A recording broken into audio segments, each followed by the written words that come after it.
Hello trader, 13 April market planning. আজকে market gap down opening হয়েছে। Market gap down opening হওয়ার পর support লেভেলে ডবল টপ বানিয়ে আপ মুভ করেছে। এবার এখানে কি করেছে, মার্কেট পজ করেছে। পজ হওয়ার পর একদম বটম রেজিস্ট্যান্স লেভেল। এবার হচ্ছে যে এখানে পজ নেওয়ার পর বায়ার এন্ট্রি হয়েছিল তাদের কিন্তু অ্যাসেল হিট করেনি, মতলব লিকুইডেট হয়নি। এবার মার্কেট যদি লিকুইডেট না হয়ে থাকে তাহলে এখানে কি প্ল্যানিং থাকবে? এখানে প্ল্যানিং থাকবে সেলিং ট্রেড। সেলিং ট্রেডটা হবে একদম লিকুইডিটি জোন থেকে প্ল্যানিং থাকবে।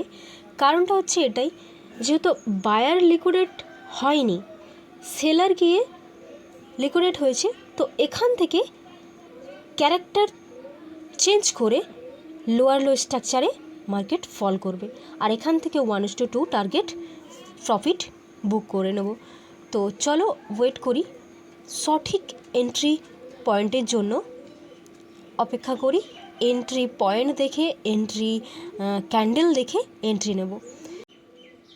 পিনবার ক্যান্ডেল, এখানে যে উল্টো হ্যামার ক্যান্ডেল তৈরি হয়েছে, এই উল্টো হ্যামার ক্যান্ডেলটা কিন্তু হেভি পরিমাণে কী হয়েছে, সেলার অ্যাড হয়েছে।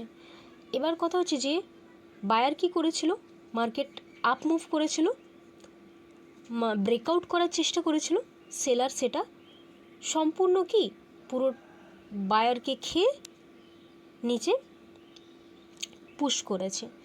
তো এটা হেভি পরিমাণে সেলার অ্যাড হয়েছে। এবার মার্কেট সাইডওয়েজ। এবার কি করব, যে সেম জোনে গিয়ে ক্যারেক্টার চেঞ্জ করে প্যাটার্ন দেখে যখন মার্কেট ফল করবে, তো সেই সময় এন্ট্রি হবে। যে লিকুইড ঠিক করেছিলাম সেই লিকুইড জোন থেকে মার্কেট ফল করছে, এখান থেকে ভালো একটা ফল মার্কেট দেবে। তো এই ক্যান্ডেলে এন্ট্রি হয়ে যাবে। তো এন্ট্রি দেওয়ার পর এখান থেকে মার্কেট কি করবে, ভীষণ পরিমাণে ফল করবে। কারণ মার্কেট এখানে হেভি পরিমাণে সেলার আগের থেকে সেলার অ্যাড ছিল। ফির আবার যতগুলো এখানে সেলিং পজিশন ছিল তাদেরকে রিমুভ করেছে। রিমুভ করার পর এখানে ফার্স্ট ফল করবে মার্কেট। ফার্স্ট ফল করে কি যতগুলো এখানে বায়ার ছিল তাদের সবকটা অ্যাসেল পুরো মার্কেট খাবে। পুরো ফলিংটা একদম শার্প ফলিং হবে। তাহলে বাইং স্টেজে সেলস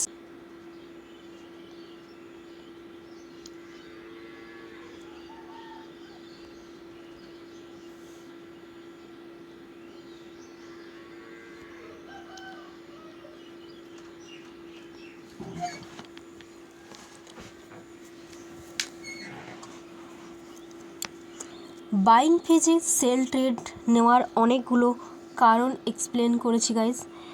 প্রথমে প্ল্যানিং করেছি যে গ্যাপ ডাউন ওপেনিং হয়েছে। গ্যাপ ডাউন ওপেনিং হওয়ার পর মার্কেট বাই ফর্মে রয়েছে। বড় একটা রেজিস্ট্যান্স লেভেলে মার্কেট পজ করেছে বেশ 15 মিনিট ধরে। মার্কেট এখানে সাইডওয়েজ থাকার পর বায়ার অ্যাসেল হিট না করে এখানে প্রচণ্ড পরিমাণে বায়ার এন্টার করেছে। বায়ার কোথায় এন্টার করেছে? এখানে বায়ার এন্টার করেছে, এখানে বায়ার এন্টার করেছে। একটা জোনের মধ্যে প্রচণ্ড বায়ার এন্ট্রি হয়েছে। বায়ার এন্টার করার পর মার্কেট কি করেছে, ওখানে কিছুক্ষণ পজ করেছে। পজ করার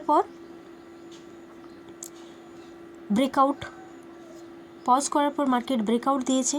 ব্রেকআউট দেওয়ার পর বড় রেজিস্ট্যান্স লেভেল, সেই রেজিস্ট্যান্স লেভেল থেকে হেভি পরিমাণে সেলার এন্ট্রি হয়েছে। এবার সেলার এন্ট্রি হওয়ার পর মার্কেট কি করেছে, আবার সেলারদেরকে এন্ট্রির সুযোগ দিয়েছে। সেলার এখানে আবার মার্কেট পজ নিয়েছে। এবার কি করছে মার্কেট, যে এখান থেকে কি করবে, বায়ারদের অ্যাসেল খাওয়া হয়নি, সেলারদেরকে এন্ট্রি করিয়েছে, তাদের অ্যাসেল হিট করেছে। তো হেভি পরিমাণে এখানে কি সেলার এন্ট্রি হয়েছে, অ্যাসেল করেছে, প্রচণ্ড লিকুইডেড অ্যারেঞ্জ করেছে।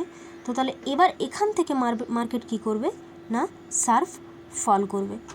1:2 টার্গেট দিয়ে দেবে মিনিমাম। তো এই এসএল পর্যন্ত, এই এসএল পর্যন্ত টার্গেট লেভেল।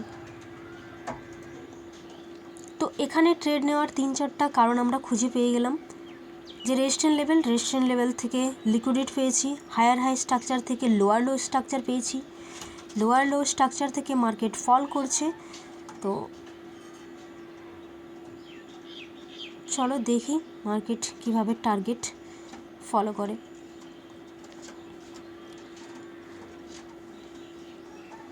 মার্কেট সাইকোলজি, এখানে মার্কেট সাইকোলজি ম্যাটার করে, যে সামনের ব্যক্তি প্রত্যেকটা ক্যান্ডেলে কেউ না কেউ এন্টার করে এই ক্যান্ডেলগুলোর তৈরি করেছে।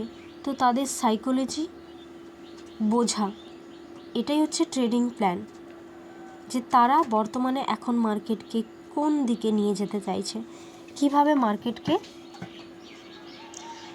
কোন দিকে চালানো, সেটা বুঝতে পারাই হচ্ছে ট্রেডিং নেওয়া। তো দেখতে পাচ্ছেন গাইজ, লোয়ার লো লিকুইডেট হয়েছে। এখানে বাইং যদি যাওয়ারও থাকতো না, আর কোনো অপশানই দেখতে পাওয়া যাচ্ছে না, কারণ এখানে বাইং যাওয়ার থাকলে এখান থেকেই মার্কেট কি করতো, নেক্সট আপ মুভ দিয়ে দিত, কিন্তু সেটা করেনি। এখান থেকে কি করেছে, লোয়ার লো স্ট্রাকচার বানিয়েছে, একদম বটমে এন্ট্রি আসলে এখানে, এবার এখান থেকে টার্গেট দিয়ে দেবে।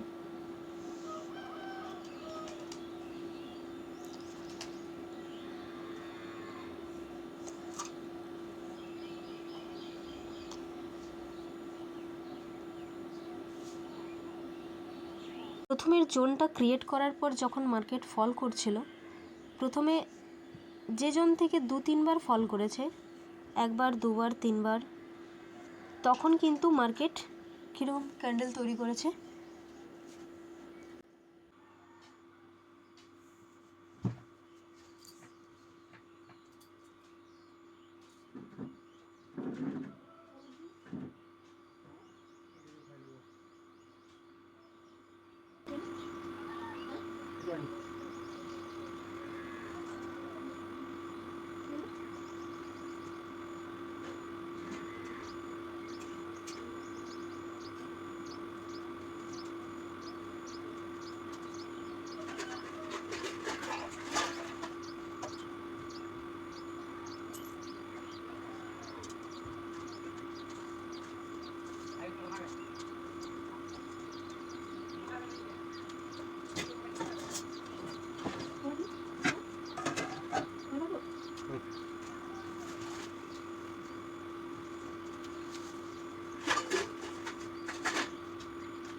ওয়ান ইস টু ফোর ফল হয়ে গেছে।